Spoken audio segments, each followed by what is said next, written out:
পারমাণবিক ভর মুখস্থ রাখা খুব কঠিন ভাইয়া, আর কঠিন থাকবে না। এর আগের ভিডিওটা যারা দেখছো তারা জানো যে আমরা হাইড্রোজেন থেকে ক্যালসিয়াম পর্যন্ত কিভাবে পারমাণবিক ভর মুখস্থ করি, তাই না? তো এই ডি ব্লক মৌলগুলোর ক্ষেত্রে ওই সূত্রগুলো আসলে অ্যাপ্লিকেবল না, এই জন্য আমরা এটাকে আবার ভিন্ন রূপে উপস্থাপন করব বা ভিন্ন রূপে মনে রাখার চেষ্টা করব। তো দেখো ডি ব্লক মৌলগুলোর মধ্যে স্ক্যান্ডিয়াম থেকে জিঙ্ক পর্যন্ত আমাদের এই কয়টা মৌল জানলেই আমরা মোটামুটি এসএসসি এবং এইচএসসি কভার করতে পারি। তো আমরা জিঙ্ক থেকে স্ক্যান্ডিয়াম থেকে জিঙ্ক পর্যন্ত এই যে কতগুলো মৌল আছে এই মৌলগুলোর সিকোয়েন্স মনে রাখার জন্য একটা ছন্দ মনে রাখতে পারি। আবারও সেই দ্বন্দ্ব বাঁধানোর চেষ্টা করতেছি। সেই ছন্দটা হলো এরকম, ধরো তোমরা জানো যে ইন্ডিয়ার একটা টিভি সিরিজ ছিল, নাম ছিল শক্তিমান, মনে পড়ে কিনা দেখো, যে শক্তিমান হচ্ছে এরকম একজন লোক যে কেউ বিপদে পড়লে কেউ হেল্প চাইলে সে উড়ে এসে তাকে হেল্প করতো। তো এরকম শক্তিমান, ধরে নাও একটা লোক কুয়ার মধ্যে পড়ে গেছে, সে শক্তিমানের কাছে হেল্প করতে চাচ্ছে যে শক্তিমান আমাকে হেল্প করো। তো কোনো কারণে হয়তো এই দুইজনের মধ্যে সম্পর্ক ভালো না, অর্থাৎ শক্তিমান ওই লোকটাকে পছন্দ করে না, হতে পারে সে খারাপ লোক, অথবা তাদের জমি জমা বা দাদা দাদাদের মধ্যে সম্পর্ক খারাপ ছিল, এরকম কিছু একটা। যে যাই হোক, যে কারণেই হোক তাদের মধ্যে সম্পর্ক ভালো না, এজন্য শক্তিমান তাকে মানা করে দিছে। এই জন্য আক্ষেপ থেকে সে লোকটা বলতেছে শক্তিভান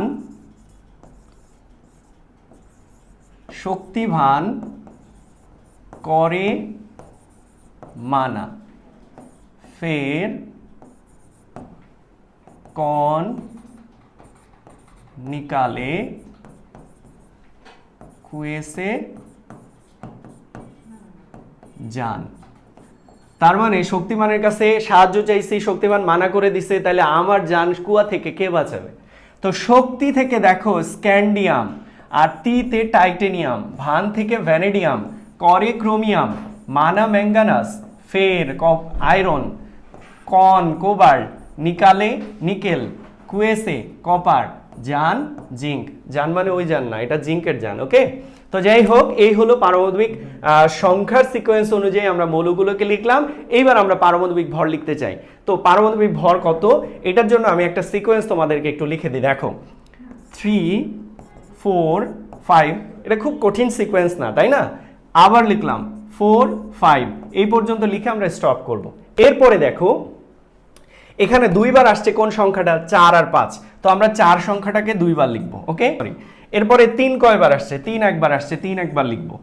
5 কয়বার আসছে, দুইবার, তো আমরা 5 আবার দুইবার লিখবো। তাহলে আমি আবার সিকোয়েন্সটা বলি, তুমি প্রথমে 3 থেকে শুরু করবা, 3, 4, 5, এরপর আবার 4, 5, এরপরে পরের সংখ্যাগুলো কত হবে এটা তুমি এইখান থেকে বুঝে নেবা। দেখো এখানে 4 কয়বার আসছে, দুইবার, এর জন্য দুইবার 4 লিখছে। 3 কয়বার, একবার, এই যে 3, তারপর 5 কয়বার, দুইবার, ওই যে দুইবার 5। ঠিক আছে, এই হলো সংখ্যার সিকোয়েন্স। এখন এই সংখ্যার সিকোয়েন্স দিয়ে আমি কি করব, দেখো প্রত্যেকটা মৌলের পারমাণবিক সংখ্যা এগুলোকে ডাবল করব। তাহলে 21কে ডাবল করলে কত হয়, 42। তাহলে 42-এর সাথে আমরা 3 যোগ করব। 3 যোগ করলে কত হয়, 45। এই 45 হলো স্ক্যান্ডিয়ামের ভর।